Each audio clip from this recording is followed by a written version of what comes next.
Okay, ayan. So, okay. So, once again, good afternoon, everyone. We will be discussing an introduction to marketing. Okay. So, I hope our number will increase later on kasi the total enrolled students for this course supposedly is 55, but we only have 38 na present. So, there's still around 17 ayan, na kailangan supposedly na mag ano ngayon time in. Let me just reiterate no yung one of the requirements of my course is your attendance during the scheduled synchronous meetings. And I think yung one per week na meeting is manageable naman. So next time, uh, syempre this is for the people na hindi nakapag-attend ngayon.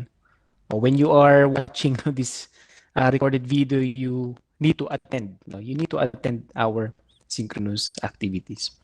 O sige, let me share my screen so we could start our presentation. Okay. Ayan. By the way, the deadline for the first activity natin for marketing is today. So for those who still did not answer yung question na nakalagay sa ating Google Classroom, make sure to answer them within the day. Kasi after this day, after 11:59 p.m., yun yung sinat kong deadline, hindi na po kayo makakapag-submit.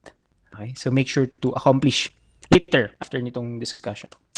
Okay, before we go to the introduction of marketing, I need to discuss first what is a business. No?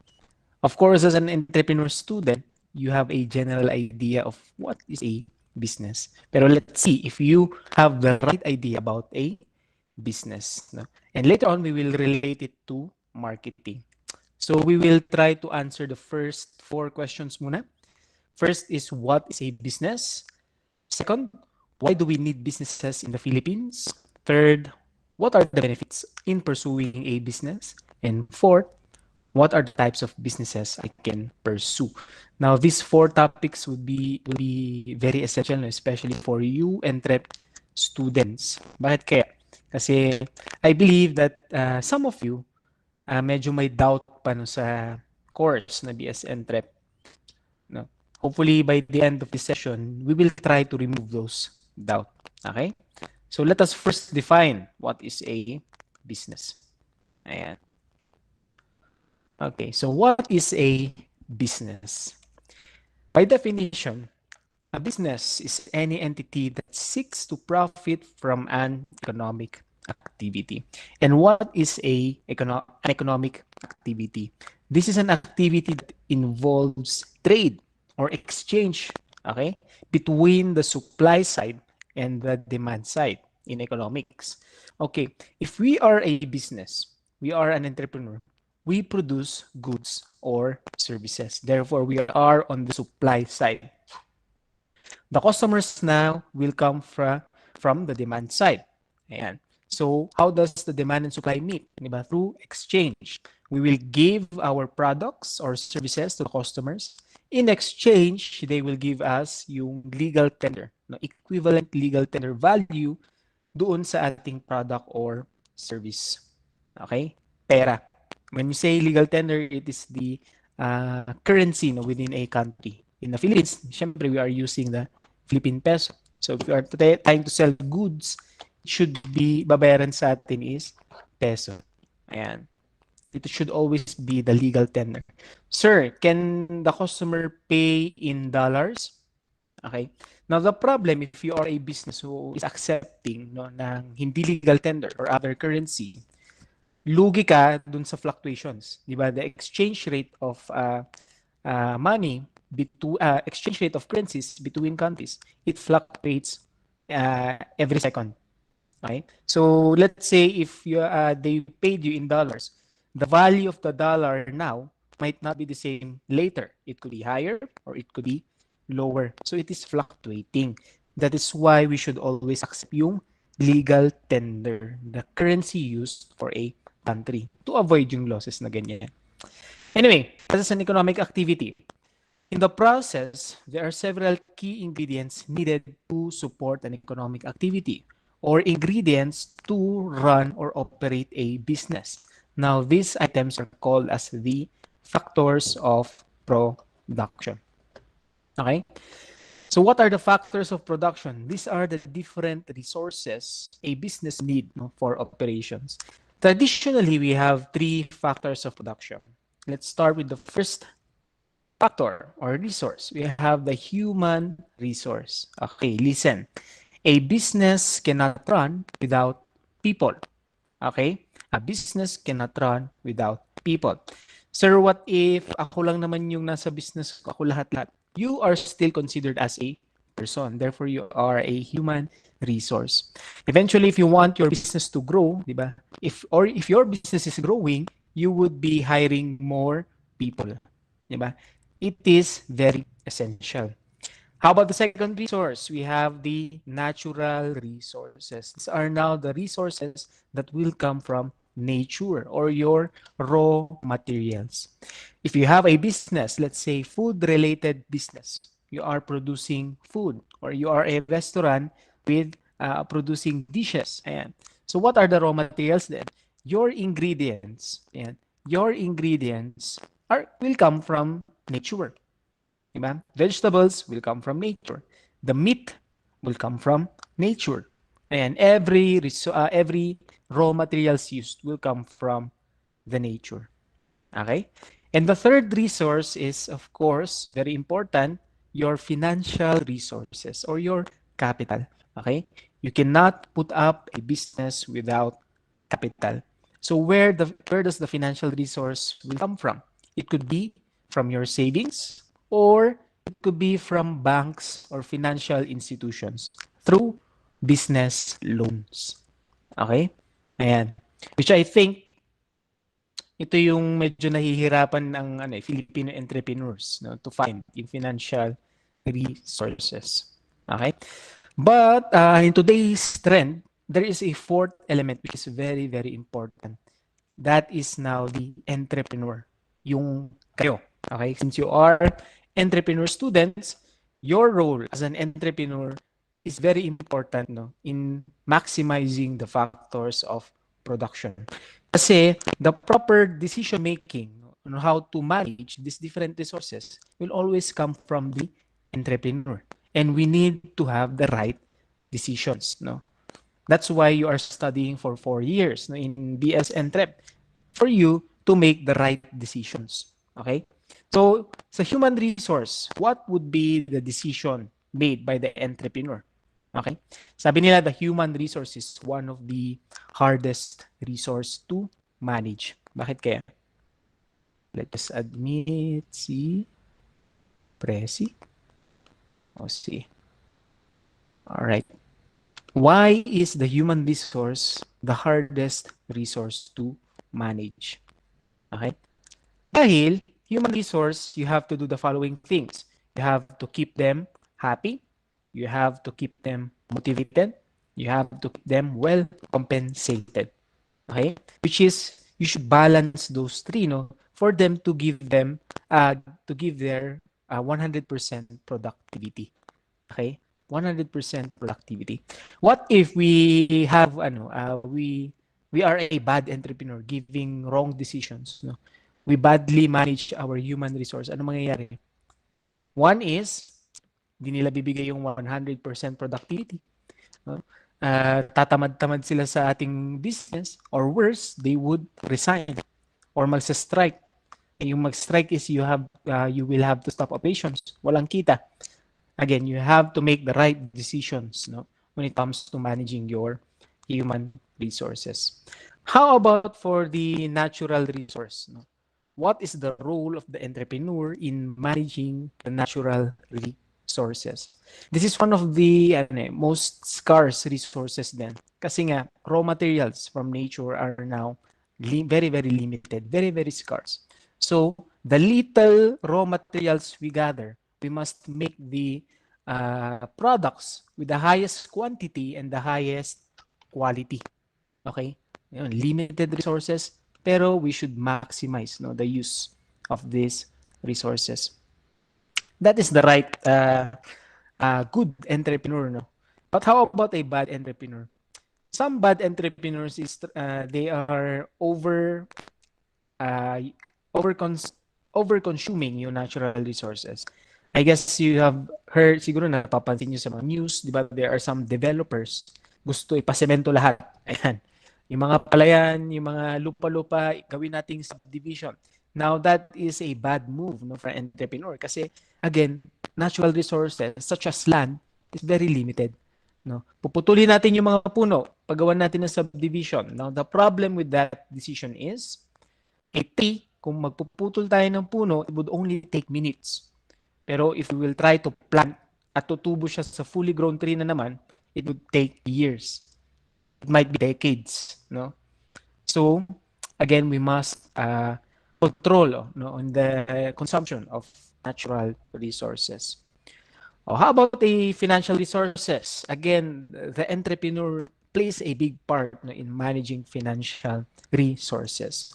A good entrepreneur, even if you have only 10,000 pesos as capital, if you make the right decisions, you can make it to millions in a matter of months.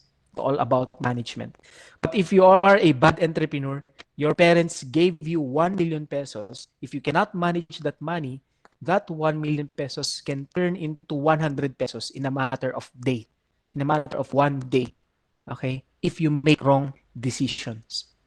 That's why kung mapansin niyo itong course natin, medyo jack of all trades when it comes to business administration dahil we have to study all areas. The reason is we have to make decisions kasi in different areas as well. Alright? Just admit itong mga ano po yung code, sir? May link na po. Ba't po kayo nag-ask ng code? Replyan lang natin yan. Click the link, sabihin natin. Click the link. Ayan. Okay, let's continue. Alright. Saan na tayo? Okay, so we have already answered the first question. So we know what is a business. But the second question is, do we need businesses in the Philippines? Or why do we need businesses in the Philippines? Another question might be, do we need more businesses in the Philippines? The answer is yes. Now, here's why. Okay. Let's try to analyze the current status of businesses in the Philippines. Okay. So, our GDP, our gross domestic product in 2018 and 2019 is 6.2% and 5.9% respectively. Then in 2020, it dropped down to 2%. Now, what could be the reason? Excuse me. Of course, it is because of the global pandemic. Diba? The government imposed yung lockdown, no? Which affected all businesses in the Philippines. No? Stop operations muna tayo. So there's no productivity. There's no inflow and outflow of cash. Therefore, our gross domestic product has dropped to 2%. In 2021, it has been forecasted that it will jump up to 6.5%. Bakit kaya? Kasi during this year, we are already experiencing the recovery, meaning many businesses are starting to open and many new businesses are also have started to open. And we have more new entrepreneurs. Okay? Kasi diba maraming nawalan ng trabaho during the pandemic. And a percentage of these people who had lost their job, they are opening their own business. Okay? Ayan. So the distribution of establishment by enterprise size. Maybe you are asking, sir, kung nagtayo ba ako ng maliit na business, would it have a impact sa GDP or sa economy? Now let's see the distribution of businesses. Look at this percentage. 99.57% of all businesses are from the micro, small, medium enterprises. So majority po ng businesses are small businesses. Only 0.43% are the big corporations or large corporations such as San Miguel Corp, Jollibee Food Corp, or even SM group of companies. 0.43% lang po ang kanilang number or ang kanilang contribution. 99% always from the small business. So even if you have a small business, let's say you nagba-buy and sell ka sa Facebook, you are part of the large contributors when it comes to the economy. Okay? When it comes to employment naman ng MSMEs, 63.19% of the employment will come from these small businesses. Ayan. Manggagaling po sa MSMEs yan. Okay? 36.81 lang po ang manggagaling sa large companies. Okay? So you are still the majority ng nagbibigay ng employment. So again, even if you only have a small business, you have a large contribution to the Philippine economy. Okay? Admit nga lang natin yung mga yan. Uy, nawala. 1B. Yeah. Basahin nga natin itong mga to. Anong code, sir? O yung mga nandyan nga, can you help me na mag-reply sa mga nag-chat? Thank you very much. Para hindi na ako babalik-balik dyan. Ito na si Kevin. Kevin, kamusta ka? Alas 2 ang klase natin. Sige, let's continue, guys. All right, dito tayo. So the question, next question, how can MSMEs or small businesses help the economy? First, they provide employment opportunities. Remember that 63% ng employment opportunities will come from the micro, small, and medium enterprises. Okay?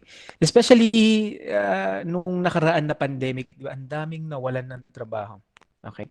So, saan sila maghahanap ng trabaho? It's up to the entrepreneurs to provide employment opportunities to them. Okay? So, we need more businesses to open in the Philippines.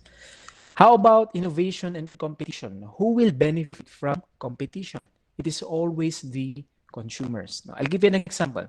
Let's say you are a restaurant. Ayan. May katabi kang restaurant.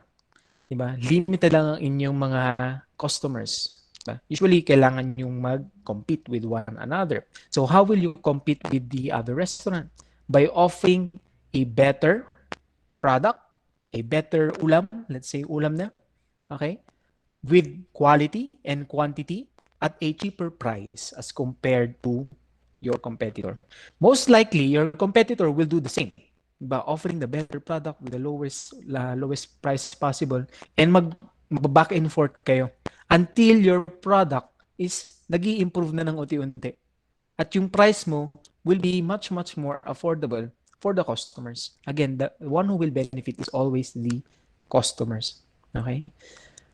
One of the, I'm not sure kung napansin nyo na during your, siguro nung nag-senior high kayo, or elementary, if a school only has one canteen, usually ang pangit nung binibenta nila. Napansin nyo ba yun? Parang nakakaumay na walang lasa, yung ganito na lang palagi, ang mahal-mahal. Yun yung usually problems no, pag isa lang ang canteen. Anong ginagawa nyo? Bumibili kayo sa labas. You are finding other options. Pero what if the school has decided na to add offerings? No? Hindi lang isa yung canteen. Let's say gawin nating 2 or 3. You will notice that the products being sold to the students will improve and it will become cheaper. Yan ang kagandahan ng competition. No? There would be innovation when it comes to offerings. Okay? Again, who will benefit? It is always the customers. All right. Another contribution of MSMEs is the mobilization of funds. They help circulating the funds. Kasi they will have to spend, they will get money from customers, and they will spend it in buying raw materials or any other expenses. Umiikot po ang pera. Okay. So, sir, why do we need to mobilize funds in the first place? By circulating the funds, the value of our currency will go up. Okay? Dapat umiikot ang pera. Also, when you are on the part of the consumer, dapat iniikot mo din ang pera. So, you have to spend your money or move your money. So, syempre, kailangan ko mag-ipon. Hindi pwedeng spend, spend, spend. That's why, di ba, nakita natin sa Facebook minsan yung peso cents. Yung meron tayong mga containers. Ayan, we put 10 pesos, 20 pesos, 50, 100. Ayan, by the end of the year, we have this amount already. Although the concept is good kasi nag-iipon tayo, pero one bad negative aspect of that practice is yung money nasa stuck sa container, which is it should be moving. Diba? So if you really want to save, you can always put it in a bank or you can lend your money through financial institutions. Okay, you are still saving, pero you're helping now in the circulation of funds, you are helping in the increase of the value of the currency. Diba nung recently lang we have a law na bawal na mag-hoard ng coins. Ayan, because of that purpose, money should be circulating. Okay? Next, if there are more businesses that will open in the Philippines, there are more organizations that will be paying tax. No? Sir, saan ba napupunta yung tax? Binubulsa lang ba yan? Of course not. Okay? It would be used for infrastructure. When I say infrastructure, more hospitals will be built, more roads, more bridges, more schools, more facilities no, for the Filipino people. Okay, dyan napupunta po yung ating tax. And last is now the identity of communities and nation. A small businesses, when it will grow, it will become a large corporation. Okay? And this large corporation or large business will decide to operate globally. Just like Jollibee Food Corporation, it came from a small business. No? Ano ang very first product ni Jollibee? No? Jollibee. When you say Jollibee, is it the burger? Di ba? Yan ang alam natin eh. The very first product of Jollibee is Yum Burger. Pero hindi po yun ang first product. The first product of Jollibee Food Corporation, Jollibee, the owner is Tony Tancachong, is ice cream. So nag-franchise siya ng ice cream from Magnolia. And this is a small ice cream parlor. Kung iisipin mo, that is a very common na business idea na pwedeng gawin kahit sino. Eventually, Tony Tancachong had seen na ang ice cream should have a partner. Ano ba ang magandang partner ng ice cream during the 80s, sabi niya? It's now the Yum Burger. So Yum Burger is the second product of Jollibee. Okay? Eventually, he added more products such as Coca-Cola, soft drinks, fries, yung hot dog, etc. Ngayon, Jollibee is known around the world. Okay, kagandahan nito is we have branches na in different countries. Magbabayad sila doon, bibili mga customers doon, more money for the Philippines. Kasi yung central office of Jollibee in the Philippines, yung pera from other countries pupunta sa ating country. Okay? Let's see nga. May nagjo-join pa. May naririnig ako. Bernaline, nasaan ka, Bernaline? Bakit ngayon ka lang? Bakit ngayon ka lang, Bernaline? Patapos na kami. Alright. According to Devin Thorpe of Forbes, entrepreneurship brings value to the fight against poverty that other players, such as the government, corporations, and non-government organizations don't, which is very true. We have a common notion na in order to eradicate or fight poverty, it's the job of the government. The government can only do so much in fighting poverty. But actually, this is a job for entrepreneurs. Sir, how? Paano namin tatanggalin ang poverty? If more Filipino people will open businesses, even if it is small businesses, it will help, again, in circulating the fund. Currency will increase in value. It will give more opportunities, employment opportunities to people. Ayan. So these people will have now a source of income. They will also help in the mobilization of fund. Ayan. More taxes, more infrastructure for other Filipino people. Nakikita nyo na yung chain effect. No? Kung pagtayo lang ng maraming businesses, it would really help our fight against poverty. So the 55 who are enrolled no, in this class, I hope all of you would put up your business someday. 55 businesses in the future will really help a lot no, for our economy. Okay? All right. So what are now the benefits of pursuing a business? Is there really benefit no, in having a business? So in this topic, we will try to compare an employee from an employer, from an entrepreneur. Let's see if there are really differences. So maglalagay ako ng pros and cons no, for an employee and for an entrepreneur. For an employee, what are the pros? Ayan. Naririnig akong aparisyon. Okay, check natin. Oh, kindly mute your microphones. Eliza Marie. Ayan. Okay, na-mute na ni Eliza. Nag-leave si Eliza. Takot. Okay. So an employee have these pros. Ayan. An employee is only required to stick to the schedule. Ang employee po is only working from 8 to 5, Monday to Friday, or for some, Monday to Saturday. Yun lang. After those hours, meron na siyang time for himself, time for family, etc. You will be staying on your comfort zone. So you are only required to do the duties and responsibilities agreed upon your employee contract. You do those tasks and you are safe. Okay? You are safe. You have also a fixed income regardless if the business or the company is earning an income or having a loss, you still have the same amount of salary every month. Yung kagandahan ng pagiging employee, fixed income. Good work, no worries. Okay? All you have to do is to be good on the task and responsibilities assigned to you. Wala ka ng ibang problemahin. But of course, it also have some cons. You are working for someone else. And this is something na medyo ayaw ng iba, di ba? You are working for someone else. You are building the dreams of your boss, no? Even you give 100% of your efforts, or even more, 110 or 120%.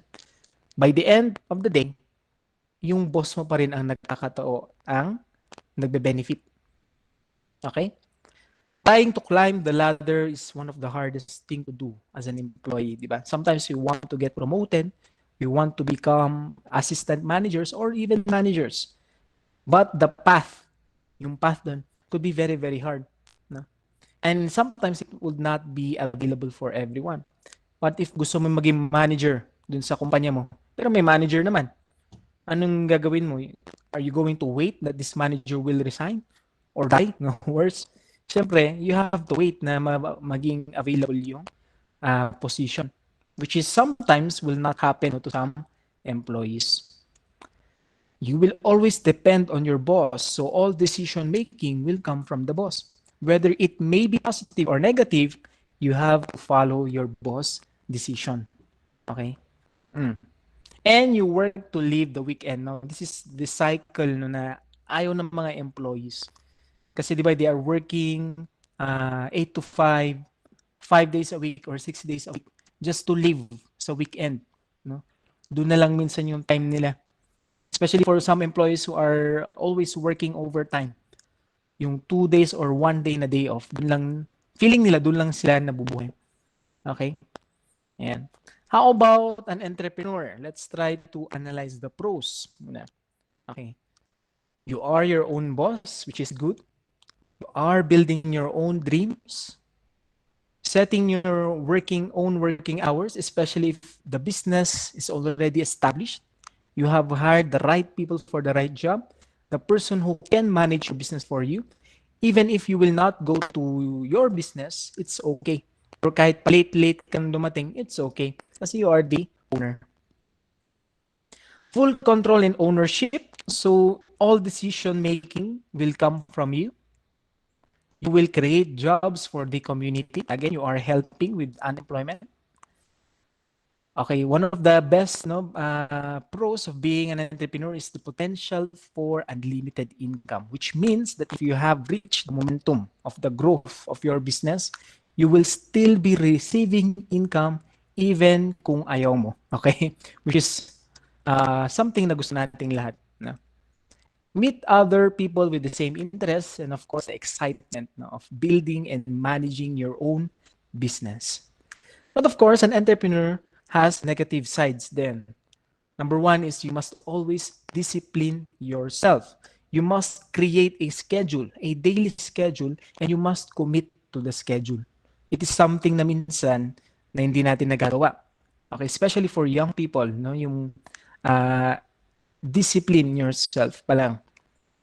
You are taking a big risk. We must remember that putting up a business is not 100% safe. There is still a chance that you can fail. You are never 100% safe, even if you are expert no, in your business. All fields, kabisado mo. One wrong move, anong ginagawa ng mga customers ngayon? Diba? They will post it in social media and it will have a big impact to your brand image or business image. Okay? So the rule here is we must be very, very, very careful. May term pa nga na the customer is always right, even if he is wrong. Okay? Ayan. So we are not never 100 safe. There is a high level of responsibility, especially when you have employed people. Remember, di ba yung human resource natin? We have to keep them motivated. We have to keep them happy. We have to keep them well compensated. So that is the high level of responsibility. Okay? Ayan. Siguro you are asking, Sir, kung pagpipiliin mo ako ng pagiging employee or entrepreneur, can I be both? Can I be an employee at the same time entrepreneur? The answer is yes, of course. Yeah, you can still be employed and you put up your small business. Most of our instructors here, yun ang ginagawa namin. We have our small businesses. And it will work. It will really work. Okay? Ayan. But eventually, if you really want to, ito yung medyo naglilimit din sa amin. If you really want your business to grow, okay? If you are aiming for a large business talaga, you really have to focus on being an entrepreneur. Kasi sabi nga nila, you cannot marry two wives. Nasabi nila yun. I can only choose one, being an employee, entrepreneur, if you want to excel no, in being in growing your business. Okay? But definitely you can still both. Parang pangit yung analogy ko na you cannot marry both wives but you can marry both wives. Erase mo yung ano na yun, analogy. Alright. Okay? A question so far, tingnan natin.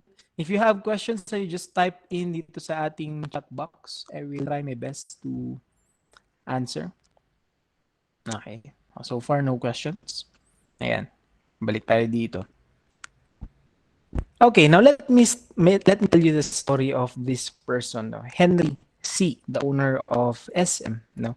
He is a micro entrepreneur who became the owner of one of the largest corporations in the Philippines. So it is possible, even if you have a very, very small business, it can grow into a large corporation. So for Henry C., ang una niyang business model during the end of World War II, yung mga sirang sapatos ng mga sundalo, kinolek niya, ayan, yung mga naiwan-iwan during after the war, tinahi niya at binenta niya ulit. Okay? Repairing shoes and selling those shoes. That is the first business model of Henry C. That is why SM is known as Shoe Mart. Kasi yun ang first product niya. It's all about shoes. Eventually, he was able to put up a small retail shop of women's shoes. At pinangalanan niyang, ayan, Shoe Mart. Shoe Mart. Okay? Now, from that small business, it lumaki siya into a large corporation. So, Henry C. is the owner of one of the largest corporations in the Philippines, paying the highest amount of tax, employing the highest number of Filipino people, and it is now being known around the world. No? So, it is possible even for us. One day, maybe we could achieve this. No? Out of you na 55 na naka-enrolled, hopefully, some of you, or sige, all of you, would reach this level. No? And Henry C now is experiencing unlimited income. No? And although Henry C had passed away noong 2019, pero during the time nung buhay siya, he is experiencing unlimited income. Even kung ayaw niya ng pera, there would always be pera. Again, it would be only possible if you are an entrepreneur. Okay? So I really, really hope na you will not give up no, with this course. Kasi the potential, no, yung potential ng pagiging entrepreneur is very, very big. Okay? So, sige, let's discuss. Ito na yung last topic natin for today. What types of businesses can I pursue in the future? Yung decided ka na, yes sir, gusto ko na talaga mag-entrepreneur. What types of businesses I can pursue? So we have three types of businesses. We have the manufacturing business, the merchandising or trading business. This is now the merchandisers and the retailers. And we have the service businesses. Now we will explain it, these types one by one. Starting with manufacturing. When you say manufacturing business, there is a conversion of raw materials into final goods. Okay? Conversion of raw materials into final goods. And of course, since your major is food enterprise, ito ang path ng business mo. Siyempre, you would be creating food, manufacturing food, or cooking food. Okay? Ayan. Examples would be ito, a micro business, fishbowl stand that is considered as a business. What is the conversion process dito? Very simple. Yung mga fishbowl na uncooked, lulutuin niya, that is already the conversion. The final product is yung street foods at lalagyan mo ng sauce. There's already a conversion process. Others naman, ito very popular, especially during the pandemic, mga online catering services. Ayan. So gagawa sila ng mga meals, i-deliver nila. Again, this is a combination of ingredients. Tama? So there is a conversion process. Okay, another popular business ngayong pandemic is yung ating online bakery. Yan yung mga nagbe-bake ng customized cakes. Even yung nauso nun, di ba, yung ube cheese sal. Ayan. Again, there's a conversion process. Another, ito yung mga mobile coffee shops natin. The product is of course, the coffee. And of course, for our apparel and fashion, ayan, yung paggawa ng mga mga damit or ng mga garments. Ayan. Every business mentioned involves a conversion process. Okay, now let's go to the merchandising and trading. All right. So, ano ba ang concept ng merchandising and trading? If this is your business, you are not producing your product. You are buying your product from a supplier. Okay? So, ang flow natin is from the manufacturer, the one who really produced the product, it will now go to the wholesaler. Okay? Yung bumibili ng bultuhan. Wholesaler. Then the wholesaler will now sell it to the retailer. Okay? Wholesaler to retailer. And the retailer now ang magbebenta naman sa consumers. Okay? So maybe some of you, yung mga nagbabuy and sell or nagiging reseller, yun yung popular term ngayon sa Facebook eh. You are a retailer business or you are involved in a merchandising or trading business. So examples are ito, yung common na nakikita natin mga store. They are not producing these products but they are buying these products from a grocery at bibenta nila sa kanilang pwesto. Trading business. Ayan, yung mga nagla-live selling. Again, they are not producing the shoes. Ang ginagawa lang nila is bibenta nila. They will buy from a supplier, bibenta nila. Trading business. Ayan. Resellers of beauty products. Even yung ukay-ukay natin. Ayan. And even plants. No, ngayon, I have seen yung kalakaran dito sa mga nagbebenta ng plants. They do not cultivate these plants. They will find a farmer na sila ang magtatanim nito mga cactuses at iba't ibang plants. Bili nila from that farmer ng bultuhan, then they will sell it to consumers. Okay? That is a trading business. Okay? How about a service business? For a service business, you are trying to sell yung service or the skill of the person or an intangible product. Examples are, ito pa lang, during the pandemic, very popular, yung delivery services. Diba? The service is to deliver the product to the consumer, but they are not producing the product. Our parlors, okay? Even yung online teaching, no? The product is the teaching. Very popular nowadays, especially pre-COVID, wala pang COVID, during events, yung photography and video services, and even yung event coordinator services. Ayan. Which is, if you try to analyze, something na hindi naman nag-exist noon. But now, it is one of the leading industries, especially in the hospitality and tourism industry. Okay? Again, service business is selling the skill of the person. All right? So those are the three types of businesses.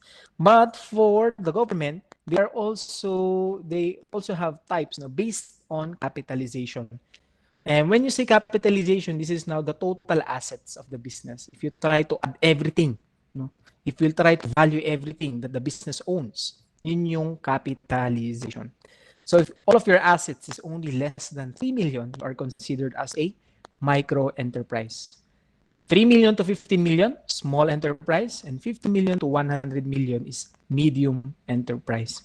By the time that you have a total asset of 100 million and above, that is only you will be recognized as a large enterprise. So you can see now kung bakit 99% are from the micro and small medium enterprise because of this classification. Okay? Because of this classification. In terms of employment size, a micro enterprise has less than 10 employees. Small enterprise from 10 to 100 employees. Medium from 100 to 500 employees. And large enterprise is from 500 employees and above. Again, that is why we have 99% MSMEs because of this number of employees. Maybe you think na having 500 employees is considered already a large. Actually, nasa medium pa lang po yan. Okay, it's still considered as a relatively small business. Okay? Ayan. I think we are done dun sa types of businesses. Okay. Now, before I end yung ating session for today, do we have any questions? We will continue next meeting, itong next topics. And we still have 10 minutes. Let's leave it for the question and answer. So, do you have questions? Ayan. Andyan pa po kayo? Gising pa? Sir, tulog na po kami. Yes, sir. Sir, gutom na po kami. Alas 3 na. Kakain na. Ayan. Sige na, i-ask your questions. I'll wait. Hopefully, again, you try to trust yung ating program kasi I guess there are still a lot of you na may doubt if BS Entrep is really a good course. Isang wrong hindi naman siguro wrong pero it has been a culture for us. When our parents is raising us, ang lagi nila sinasabi is mag-aral tayo mabuti para magkaroon tayo ng magandang trabaho. Which in my opinion lang naman is should be changed. Dahil we should be aiming to become entrepreneurs someday. I have discussed the benefits of being an entrepreneur and the benefit of the economy for having more entrepreneurs. It is really, really great. And it is the time that we should have more entrepreneurs. Okay? So I really hope na you trust yung course. Ayan. And I hope you really finished yung first na course si Girly. Okay? Tapos na tayo. Dinay na natin yan. Alright. Sige na. Questions. You ask your question. Sir, hindi ba ang pagbibusiness is sideline lang yan?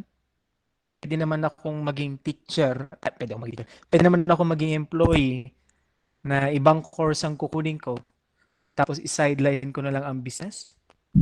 Maybe that is that mentality or that is possible. Okay, that is highly possible na pwede mong i-sideline ang business. But ito yung nangyayari kasi. If there are some na na-experience na rin namin na yung mga oldies na natin, yung mga nasa 30s to 40s to 50s na, gusto nilang i-sideline ang business. Pero there is a high chance na nag-fail ang kanilang business. Bakit kaya? Nag-fail ang kanilang business. Kasi they lack the skills, the knowledge in running a business. Eventually, the business will close. Tapos sasabihin nila na sayang lang yung pera ko dyan, business pa ako. Okay. Your advantage as entrep students is we are now decreasing the risk of failure. Okay? Kanina na explain natin na ang being an entrepreneur is still a risk. Pero what we are trying to teach you in BS Entrep is we are reducing the risk. So there would be a high percentage of success, which means that we will equip the different skills needed into running a business. Kasi let's face it, if we have different courses, this is applicable to everyone. Eventually, we want to put up own business. Your advantage is pinag-aaralan nyo na. Pinag-aaralan nyo na kung paano magtayo, paano magpatakbo ng business.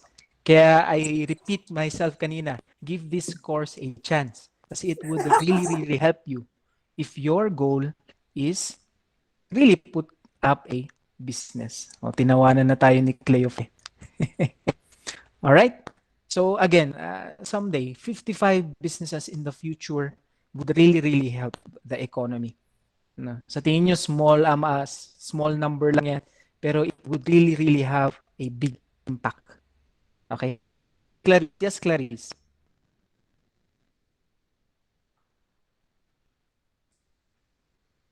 Clarice, may question ka? Okay, I guess na misclick lang ni Clarice. Okay, maybe we can end our discussion there, no? Okay, before I end the session, can I request everyone to please turn on their cameras? Tayo muna ay mag-picture. Ayan, so turn on your camera so I can see your beautiful and handsome faces. Ayan, mga future Henry C. No? Ayan, mga future Henry C.